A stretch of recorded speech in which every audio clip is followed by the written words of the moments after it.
अस्सलाम वालेकुम दोस्तों, कैसे हो आप सब। उम्मीद करता हूँ खैरियत से होंगे। मैं पठान नाजिम आप सभी का हेलो लर्निंग यूट्यूब चैनल पर खैर मकदम करता हूँ, वेलकम करता हूँ। जैसा कि आप सब जानते हैं कि महा टीटी का इम्तिहान 10 नवंबर 2024 को कंडक्ट करवाया जाएगा। इसी बात को मद्देनज़र रखते हुए हेलो लर्निंग एकेडमी की तरफ से आपको वीडियो जो है तो सिलेबस से मुतालिक वीडियो अवेलेबल करवाए जा रहे हैं, प्रोवाइड करवाए जा रहे हैं। अगर आप चैनल पर नए हैं तो चैनल को सब्सक्राइब ज़रूर करें, बेल आइकन को प्रेस करें ताकि आने वाली वीडियो की नोटिफिकेशन आप तक पहुंचे। और वीडियो को लाइक ज़रूर करें और अपने फ्रेंड सर्कल में ज़्यादा से ज़्यादा शेयर करें जो टीईटी की तैयारी कर रहे हैं या फिर सीटेट 2024 के लिए, दिसंबर की सीटेट के लिए जो तो प्रिपरेशन कर रहे हैं। तो दोस्तों इस वीडियो में हम माहौलियाती मुताले की तीसरी जो है तो ये हमारी क्लास रहेंगी और इसमें हम ज़माने के ताल्लुक से देखने वाले हैं। उससे पहले हम आपको ये बताता चलूँ कि आप में से किसी ने कुछ क्वेश्चन जो है तो यहाँ पर किए थे और कमेंट बॉक्स में जो तो क्वेश्चन हमें आए थे कि सीटेट और टीटी में ईवीएस एक जैसा होता है क्या। तो दोस्तों सीटेट और टीटी में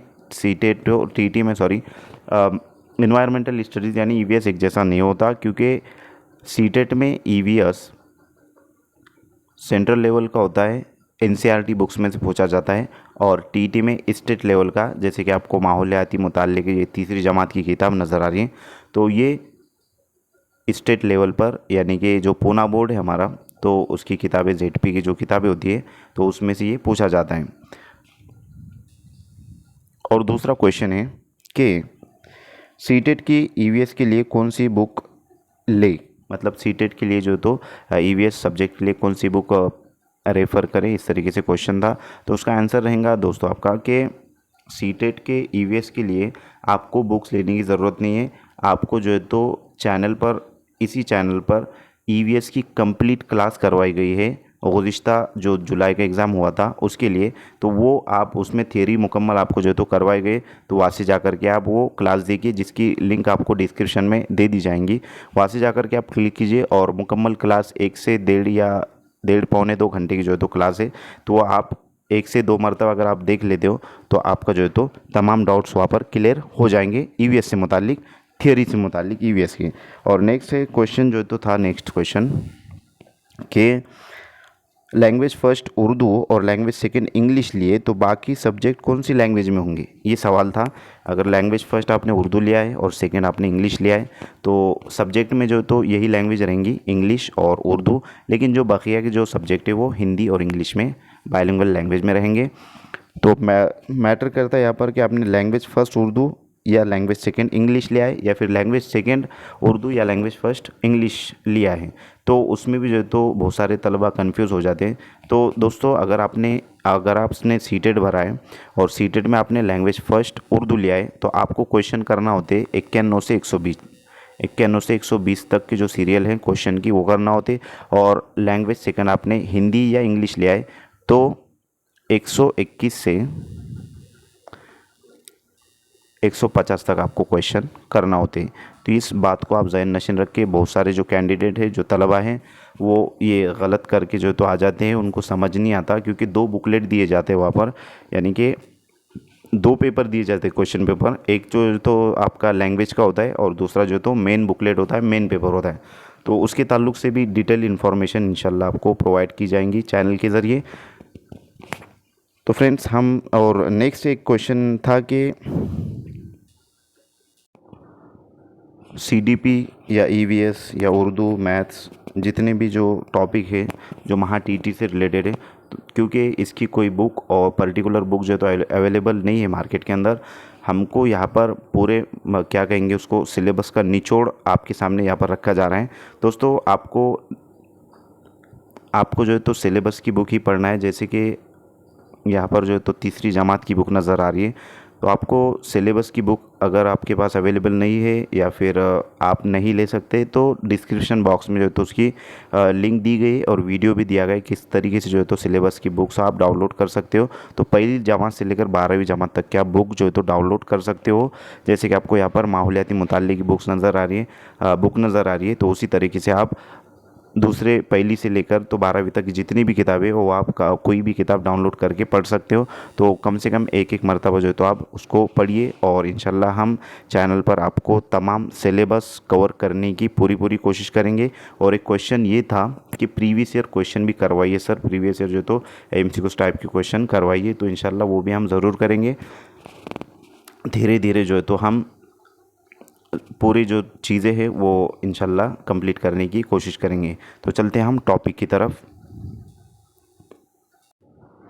और इंशाल्लाह इस आने वाले फ्राइडे को हम एक लाइव लेक्चर क्या कहेंगे उसको, लाइव सेमिनार लेंगे, जिसके अंदर आपके जो भी सवालात है जो सीटेट से मुताल्लिक हो या फिर TT से मुताल्लिक हो, तो उसके ऊपर आप जो है तो क्वेश्चंस कर सकते हो। लाइव हम जुमा के दिन आएंगे। टाइम इंशाल्लाह सुबह मॉर्निंग टाइम बेस्ट रहेगा, क्योंकि जुमा का दिन होता है और अच्छा दिन होता है। तो चलते हैं हम टॉपिक की तरफ। तो इस फ्राइडे को हम लाइव सेमिनार अटेंड करेंगे, लाइव जो है तो लेक्चर लेने वाले हैं।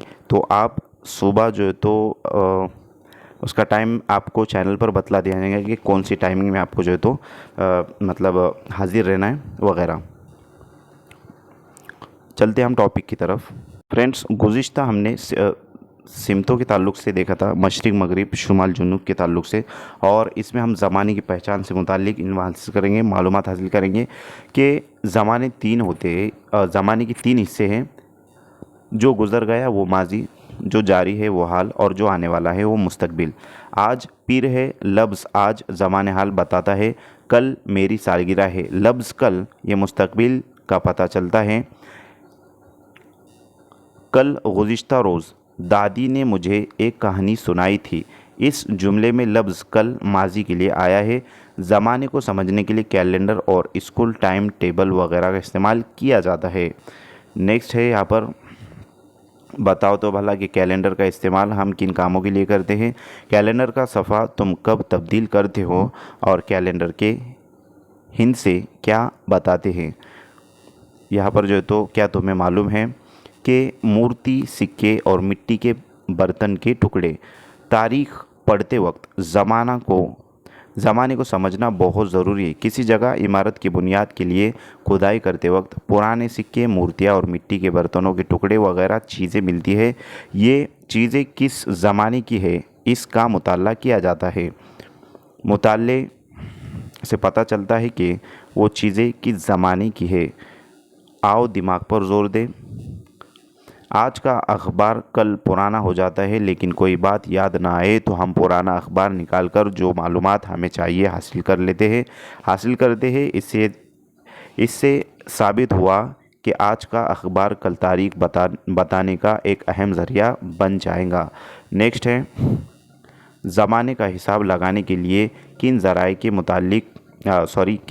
का मुताला किया जाता है। तो ज़माने को समझने के लिए हमने उसे सेकंड, मिनट, घंटा, दिन, रात, हफ्ता, अशरा, महीना और साल में तकसीम कर रखा है।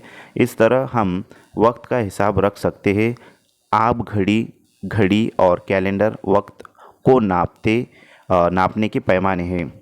इस तरीके से जो तो आपको यहाँ पर जो नज़र आ रहा है, तो इसके ज़रिए वक्त नापा जाता है। जैसे कि कैलेंडर के ज़रिए रेत घड़ी यानी पुराने ज़माने में हुआ करती थी, और आप घड़ी यानी पानी की घड़ी, तो इस तरीके से हुआ करते थे, और इसके ज़रिए वक्त का पता लगाया जाता था। नेक्स्ट है, क्या तुम्हें मालूम है कि 14वीं सदी में यूरोप में रेत घड़ी का इस्तेमाल किया गया।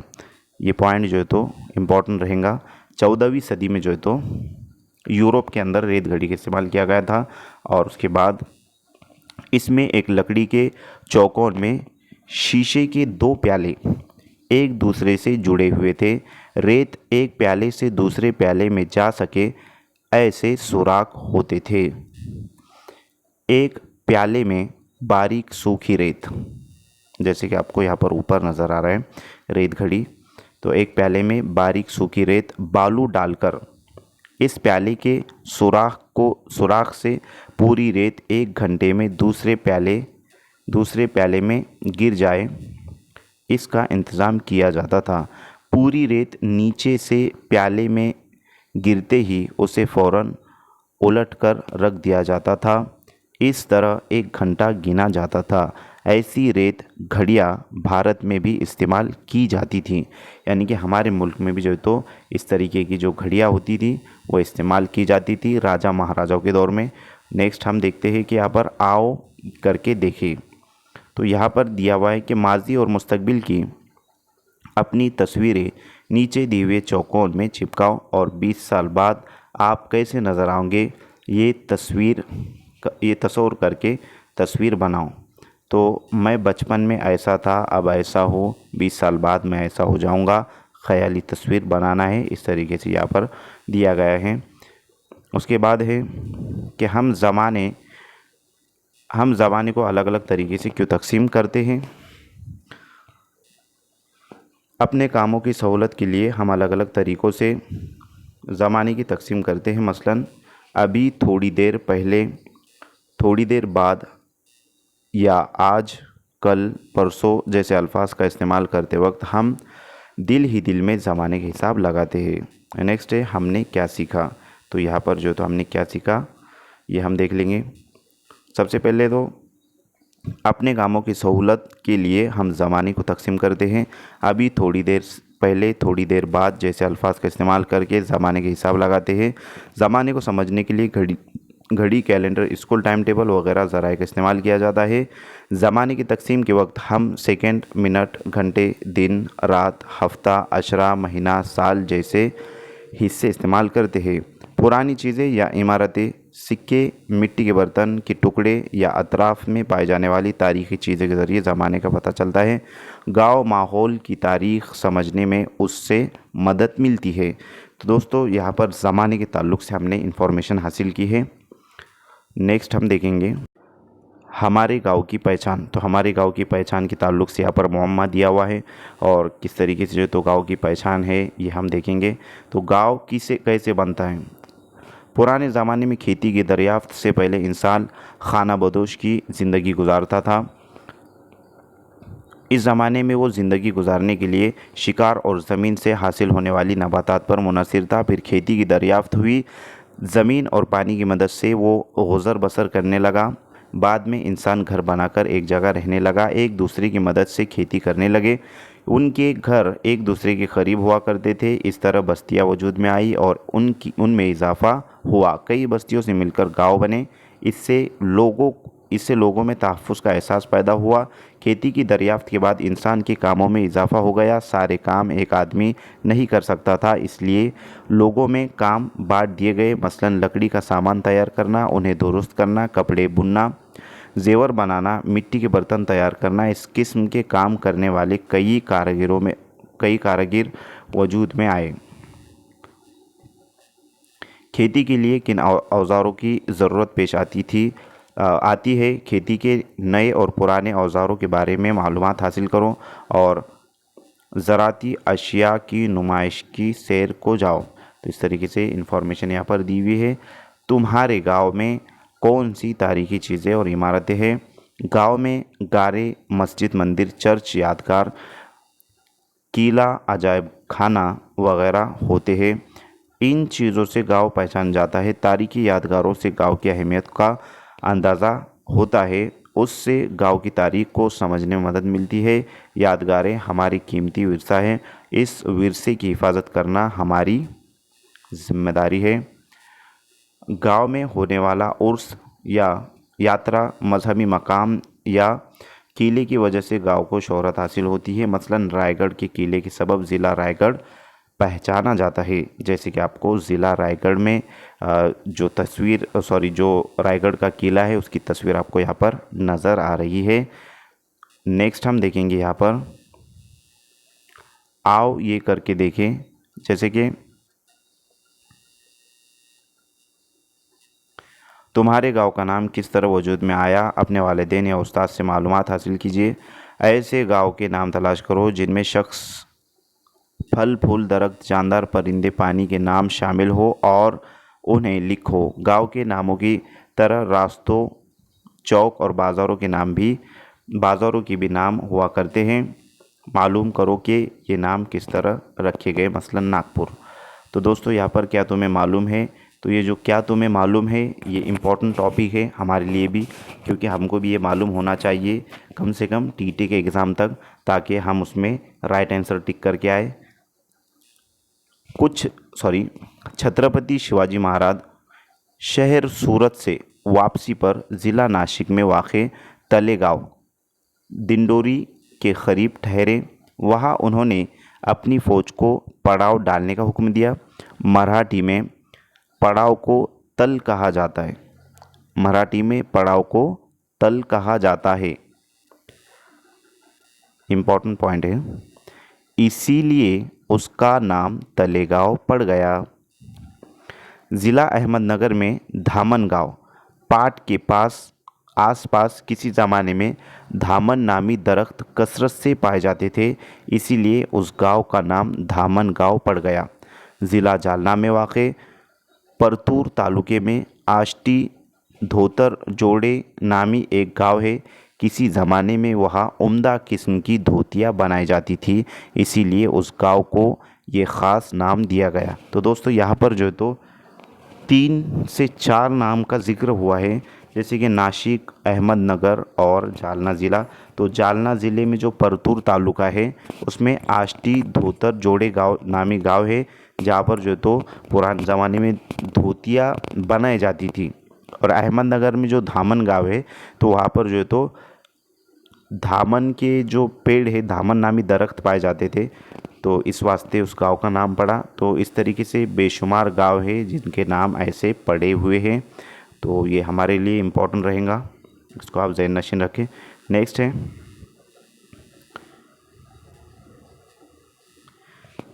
शिवराम हरिराज गुरु भारत की जंग आज़ादी के एक अहम इनकलाबी थे। यानी कि शिवराम हरिराज गुरु भारत की जंग आज़ादी के एक अहम इनकलाबी थे। दिगर इनकलाबियों में भगत सिंह, राजगुरु, सुखदेव और अशफाक उल्लाह खान मशहूर है। ज़िला पूना में वाक़ खेड़ में उनका जन्म हुआ। इब्तिदाई तालीम के बाद वो अमरावती गए। वहाँ हनुमान कसरतगाह में वतन की मोहब्बत का जज्बा उनमें पैदा हुआ। 15 बरस की उम्र में वो संस्कृत की तालीम हासिल करने के लिए बनारस गए। वो संस्कृत, हिंदी, मराठी, उर्दू और अंग्रेज़ी जैसी कई ज़बानें जानते थे। सुखदेव और भगत सिंह इनके दोस्त थे। राजगुरु ने इनकलाबी सरगर्मियों में हिस्सा लिया और मुल्क के लिए अपनी जान कुर्बान कर दी। उनके पैदाइशी मकाम खेड़ को उनकी यादगार के तौर पर राजगुरु नगर नाम दिया गया। ये जो राजगुरु थे ये पूना के रहने वाले थे और शिवराम हरि राजगुरु भारत की जंग आज़ादी के एक अहम इनकलाबी थे। और उनके जो दोस्त थे भगत सिंह और सुखदेव जो है तो उनके दोस्त थे। इनके ताल्लुक़ से जो है तो इन्फॉर्मेशन यहाँ पर, और अशफाक उल्लाह का भी जो है तो वहाँ पर नाम का जिक्र हुआ है। तो यहाँ पर जो है तो ये चीज़ें आपको ज़हन नशीन रखना है। नेक्स्ट है, आओ करके देखें कि आलमी यौम विरसा। अब आलमी यौम विरसा जो है तो कब मनाया जाता है? तो आलमी यौम विरसा 18 अप्रैल यौम विरसा के तौर पर मनाया जाता है। ये पॉइंट आपको ज़हन नशीन रखना है। अगर आप नोट्स बनवा रहे होंगे तो उसमें ये नोट करके रख लीजिए, क्योंकि गुज़िश्ता एक क्वेश्चन पूछा गया था कि यौम तालीम कब मनाया जाता है। तो ये तमाम चीज़ें जो टीचिंग से रिलेटेड है या फिर हमारी किताबों से, मतलब किताबों के अंदर है सिलेबस की, तो उसका जो तो हमको इल्म होना चाहिए, ताकि आने वाला जो क्वेश्चन है कैसा आएगा इसका अंदाज़ा हमें नहीं है, किधर से भी क्वेश्चन आ सकते हैं। और टीटी का जो एग्ज़ाम है ये मुश्किल नहीं है, लेकिन हमारी सोच के ज़रिए जो तो हमारी सोच ने इसको मुश्किल बना दिया है। तो मुश्किल जो तो कोई भी एग्ज़ाम नहीं होता है, बल्कि डिपेंड करता है आपकी स्टडी पर और आपके नॉलेज पर। तो इस दिन किसी किले या कौमी यादगार की सैर को जाओ और उसकी अहमियत मालूम करो। आलमी विरसे की हिफाजत के लिए जो उसूल है उन्हें जमा करो। अपने इलाके में मौजूद तारीख़ी मकामात, इमारतों और पुराने बाड़ा की तस्वीरें जमा करो और उन्हें नीचे दिए हुए चौकोन में चस्पा करो। ये बहुत सारे गांव के अंदर बाड़े भी हुआ करते हैं, नेक्स्ट है, जिस तरह किसी गांव को किले या तारीखी इमारत से शोहरत मिलती है, उसी तरह उस इलाके के फौजी, अदीब और फनकारों या उनके कारनामों की वजह से भी शोहरत मिलती है। जैसे राजगुरु नगर जो है तो उनके नाम पर पड़ा है पूना के अंदर। उन्हें अपने स्कूल में, यहाँ से देख रहे हैं हम अभी, उन्हें अपने स्कूल में मदऊ करके उनसे बातचीत करो। यानी कि ये जो चीज़ अभी फौजी आदि फ़नकारों को जो है तो इनवाइट करके उनसे बातचीत करो, इस तरीके से जो है तो ये स्टूडेंट्स के लिए इन्फॉर्मेशन दी गई यहाँ पर। उसके बाद है क्या तुम्हें मालूम है। ये जो क्या तुम्हें मालूम वाला जो टॉपिक है ये इंपॉर्टेंट रहेगा हमारे लिए, क्योंकि इसमें से क्वेश्चन आने के चांसेस ज़्यादा होते हैं। संत गाडगे महाराज का असल नाम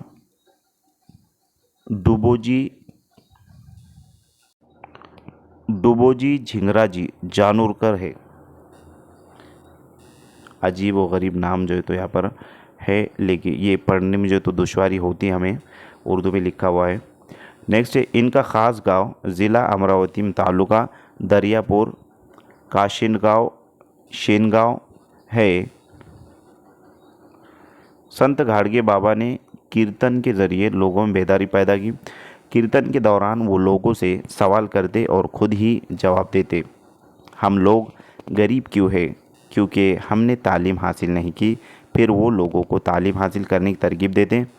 उन्हें 20वीं सदी के एक बड़े संत के तौर पर जाना जाता है। उनकी अवामी खिदमत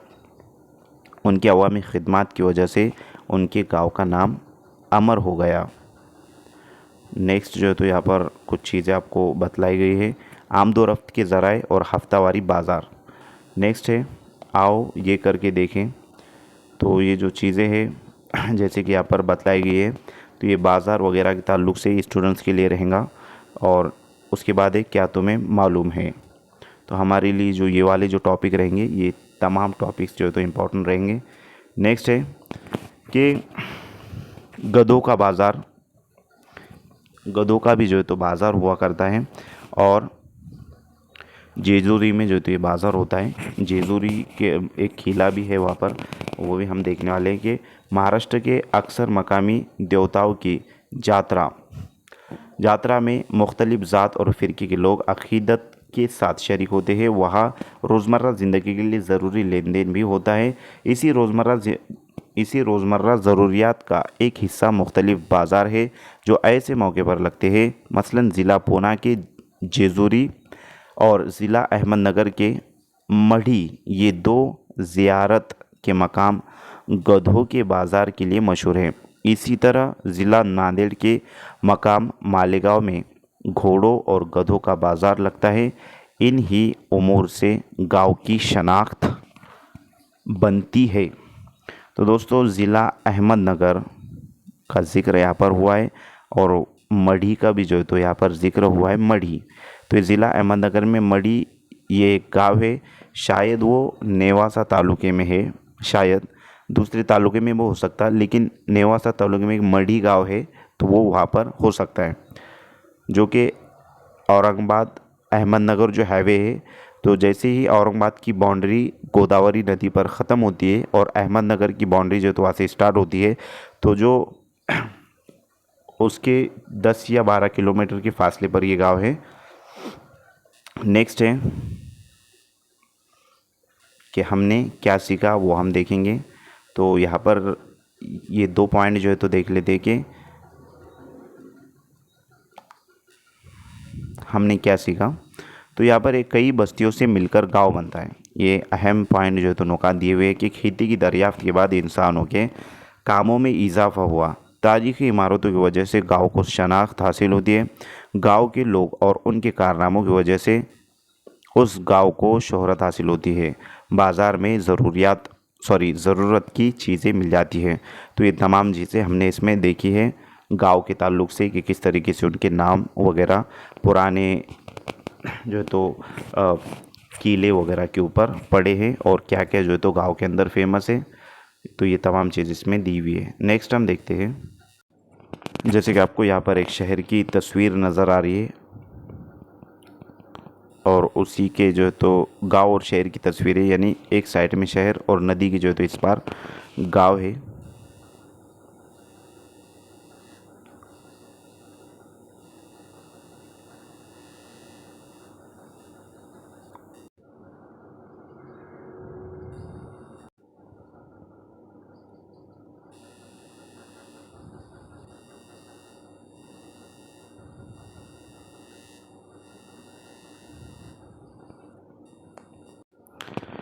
गांव और शहर ये एक टॉपिक है, एक जो तो सबक है, इससे मुताल्लिक हम इंफॉर्मेशन हासिल करेंगे इस सबक में कि तस्वीर में दी हुई कौन सी चीज़ें खेत में पैदा होती। ये तमाम चीज़ें जो तो तलबा के लिए है। नेक्स्ट है यहाँ से कि अनाज, सब्ज़ी, तरकारी, दूध वगैरह गांव से आता है। साइकिल, खिलौने, किताबें वगैरह शहर से आती है। खेती के औजार, कपड़ा, दवाइयाँ, मोटरें, साबुन, शीशे, बल्ब वगैरह चीज़ें कारखाने में तैयार होती है। कारखाने ख़ास तौर पर शहर के करीब होते हैं। ये सब चीज़ें गांव और शहर में रहने वाले लोग इस्तेमाल करते हैं। शहर और गांव के लोग अपनी ज़रूरतें पूरी करने के लिए एक दूसरे पर मुनहसर होते हैं। लोगों की ज़रूरतें पूरी करने के लिए सवारियों और पैगाम पहुंचाने वाले ज़राए की ज़रूरत पेश आती है। पुराने ज़माने में गांव और शहर में बड़ा फ़र्क पाया जाता था, अब ये फ़र्क कम होता जा रहा है। शहरों में हासिल होने वाली सहूलतें अब धीरे धीरे गांव में भी नज़र आने लगी है। नेक्स्ट है आमद व रफ्त के ज़राए। तो आमद व रफ्त के ज़राए जो तो ये इम्पोर्टेंट टॉपिक रहेगा कि इंसान की ज़रूरतों में इजाफा होने लगा तो उसने चीज़ों को एक जगह से दूसरी जगह ले जाने के ज़रिए खोज निकाले। पहले इंसान चीज़ों को एक जगह से दूसरी जगह ले जाने के लिए बैल, हाथी, ऊँट, घोड़े और गधे जैसे जानवरों का इस्तेमाल किया करता था।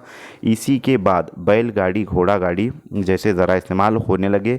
फिर जहाज़, मोटर और रेलगाड़ी की दरियाफ्त हुई। फिर हवाई जहाज़ की ईजाद हुई, जिसकी वजह से तेज़ी से दरामद बरामद होने लगी। बताओ तो भला कि नीचे एक खाने में नक्ल हमल के ज़रिए की तस्वीर दी हुई है और दूसरे खाने में उनके गुज़रने का रास्ता बताया गया है। लकीर की मदद से इनकी मुनासिब जोड़ लगा, ये जो है तो तलबा के लिए रहेगा। नेक्स्ट है ज़िला अहमदनगर के ताल्लुक़ से जो है तो नक्शा और दोस्ती यहाँ पर बतलाया गया है कि जैसे कि हमने गुज़िश्ता सिमतों के ताल्लुक़ से भी इल्म हासिल किया है, तो सिमतों के अंदर जो है तो यहाँ पर सिमतें दी गई नक्शे में, और यहाँ पर जो है तो आशारिया दिया गया है कि कौन सा आशारिया किसके लिए है। तो यहाँ पर ये नक्शे के अंदर समझने के लिए हमको ये चीज़ों का इल्म होना बहुत ही इम्पोर्टेंट होता है। जैसे कि कौमी शाहरा जो है तो उसको डबल गुलाबी लाइन से जो है तो यहाँ पर ज़ाहिर किया गया है, दीगर रास्ते को एक जो तो गुलाबी लाइन से ज़ाहिर किया गया है। उसके बाद है रेल का रास्ता, इस तरीके से जो तो यहाँ पर बतलाया गया है जैसे यहाँ पर आपको नज़र आ रहा है रेल का रास्ता। ज़िले का सदर मकाम, तो ये जो है तो ज़िले का सदर मकाम है।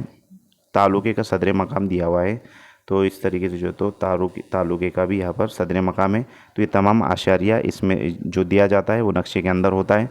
तो हम चलते उसके बाद ये कुछ क्वेश्चन यहाँ पर दिए हुए हैं कि अपने ज़िले को तारीखी विरसा हासिल है, नक्शे में किलो की निशान में रंग भरो वगैरह वगैरह। नेक्स्ट हम देखेंगे कि बताओ तो भला, तो ये जो तस्वीर नज़र आए आपको इसके ताल्लुक़ से यहाँ पर सवाल दिए हुए हैं, और नीचे जो तो यहाँ देखेंगे कि हम खत, कंप्यूटर, मोबाइल फ़ोन, अखबार, टेलीविज़न और म्यूज़िक प्लेयर जैसी चीज़ इस्तेमाल करते रहते हैं। ये सारे ज़राए मालूमात हासिल करने और पैगाम रसानी के लिए इस्तेमाल किए जाते हैं। ये तरसीर व इबलाग के ज़राए हैं। उसके बाद हम देखेंगे बोली किसे कहते हैं। तो ये जो टॉपिक रहेगा इम्पोर्टेंट रहेगा हमारे लिए। इंसान ज़बान की मदद से एक दूसरे से बातचीत करते हैं, अपने ख़यालात दूसरों तक पहुंचाते हैं। एक ही ज़बान अलग अलग इलाक़ों में मुख्तलिफ़ तरह से बोली जाती है। इलाक़ों के एतबार से ज़बान के लफ्ज़ों का तलफ़्फ़ुज़ या अदायगी का तरीका बदल जाता है। इसी पर दूसरी ज़बानों का असर भी पड़ता है। दूसरी ज़बानों के अल्फाज भी अपनी ज़बान में शामिल हो जाते हैं। इस तरह एक ही ज़बान कई बोलियाँ अलग अलग इलाक़ों में पैदा हो जाती है। मिसाल के तौर पर अहरानी, मालवनी, बरारी मराठी ज़बान की चंद बोलियाँ हैं। मराठी महाराष्ट्र की सरकारी ज़बान है। ये पॉइंट जो तो बोल्ड में लिखा हुआ है और ये इंपॉर्टेंट पॉइंट रहेगा क्योंकि स्टेट लेवल की जो लैंग्वेजेस होती है वो चेंज होती है हर स्टेट के हिसाब से। जैसे महाराष्ट्र की मराठी लैंग्वेज है, उसी तरीके से दूसरे जो जैसे कि गुजरात है तो उसकी गुजराती रहेंगी। कर्नाटक, केरला की जो तो तमिल वगैरह होती है। नेक्स्ट हम देखेंगे क्या तुम्हें मालूम है। तो ये वाले जो पॉइंट हमारे लिए जो तो अहमियत के हामिल है, ये इसमें से जो तो आपको अच्छे से इसको याद रखना है कि कबूतर की तस्वीर इस यहाँ पर नज़र आ रही है। तो पुराने ज़माने में पैगाम भेजने के तरक्की याफ्ता ज़राए नहीं थे। इस ज़माने में अलग अलग तरीक़ों से ये मालूमात भेजी जाती है। कभी कभी इस काम के लिए तरबियत याफ्ता कबूतरों का इस्तेमाल किया जाता था। कपड़ों पर या कागज़ पर मालूमात लिखकर उसे कबूतरों के पैरों में बांधकर ये पैगाम भेजे जाते थे। तो यहाँ पर जो है तो कबूतर के पैर के अंदर आपको पैगाम का एक बंधा हुआ, क्या कहेंगे उसको, लेटर, खत जो है तो नज़र आ रहा है, जो कबूतर पैगाम भेज रहा है, लेकर जा रहा है, सॉरी। नेक्स्ट है, इसे हमेशा जहन में रखें। क्या करेंगे भला? तो ये ऐसे जो सवालात होते हैं ये तलबा के लिए हैं, और अगर हम भी इसको जो है तो पढ़ लेते हैं तो हमारे भी जहन में कुछ चीज़ें आती हैं कि रेहान और रेशमा जिस इलाके में रहते हैं वहाँ मोबाइल फ़ोन, टेलीफोन, कंप्यूटर वगैरह की सहूलत नहीं है। उन्हें किसी दूसरे शहर में अपने रिश्तेदार को पैगाम भेजना है। ये पैगाम भेजने में तुम उनकी किस तरह मदद करोगे? ये सवाल है। अब हर एक के जहन में अलग अलग को जो है तो आंसर आते हैं। तो नेक्स्ट हम देखेंगे कि इसे हमेशा जहन में रखें। इन दिनों पैगाम भेजने और आमद व रफ्त के ज़राए बहुत तरक्की कर चुके हैं, लेकिन उनके ज़्यादा इस्तेमाल की वजह से आलूदगी में भी इजाफ़ा हुआ है। इसलिए इनका इस्तेमाल बहुत एहतियात से करना चाहिए। यानी कि ज़राए इबलाग का इस्तेमाल, या फिर क्या कहेंगे उसको, जो पैगाम भेजने के ज़राए हैं उनका इस्तेमाल एहतियात से करना चाहिए, जिसके ज़रिए जो तो आलूदगी में इजाफ़ा हो रहा है। अब हमने क्या सीखा, हम ये देख लेंगे कि हमने जो तो यहाँ पर सीखा है कि गांव और शहर के आपसी ताल्लुकात होते हैं, और आमद व रफ्त और पैगाम रसानी के ज़राए, आमद व रफ्त और पैगाम रसानी की सहूलतों की ज़रूरत, और अपने ज़िले और तालुके में मौजूद आमद व रफ्त की सहूलतें और मशहूर मकामात। इस तरीके से जो तो हमने ये देखे। तकरीबन इसमें 26 जो है तो टॉपिक दिए हुए हैं, और हमने 7 टॉपिक जो तो हम अभी तक जो तो देख चुके हैं। हम इंशाल्लाह नेक्स्ट लेक्चर में हम 2 से 3 लेक्चर में इसको, ये पूरी किताब को ख़त्म कर देंगे। लॉन्ग लेक्चर रहेंगे थोड़े, इसको जो तो मुकम्मल करेंगे, और उसके बाद 4th स्टैंडर्ड की किताब की तरफ हम आएंगे। तो आज के लिए इतना काफ़ी है। मिलते हैं नेक्स्ट टाइम नेक्स्ट वीडियो के साथ। Thank you for watching my video. Thank you very much Indeed for your cooperation and have a nice day.